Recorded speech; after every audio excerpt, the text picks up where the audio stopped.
What are some boundary cues you don't want to miss? First, I want to touch upon one of those points from my last video, and that's the fact that you can feel and sense your boundaries. In case you're wondering which video, it's the one titled Say Yes to Boundaries, No to Stress, Why, which you can find in the resource section on my website. Now back to the feelings and the sensations that alert you to our boundaries. They are unique to you, by the way.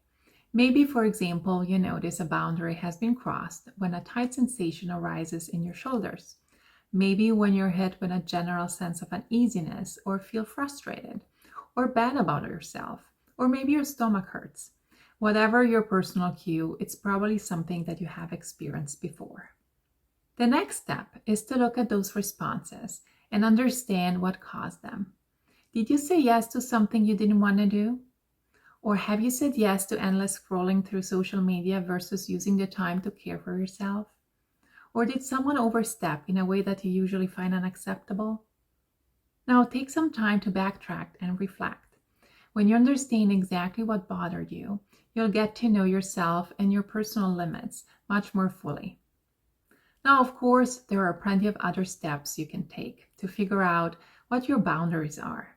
Here are a few ways you can learn your limits and start to tune into them. So number 1, consider past experiences. Odds are good that you can think of a few occasions where your boundaries were crossed and you had a physical or emotional response, or maybe both. It could help to sit down with an expert to talk about these experiences and use that time to figure out what your boundaries are and how to best implement them.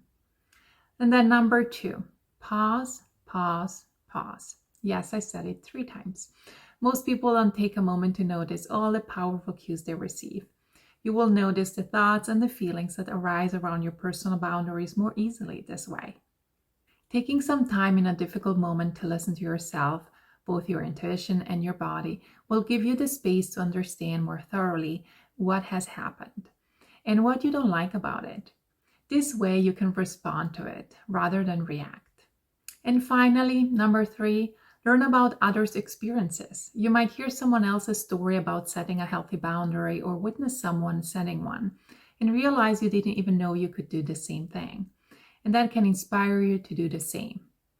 Okay, my high achiever friend, thank you for watching. And by the way, I'd love to learn what stood out to you in this video. So feel free to leave a comment or send a private message to let me know.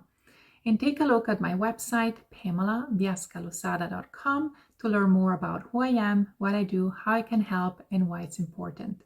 Until next time, I wish you more joy, clarity, and ease.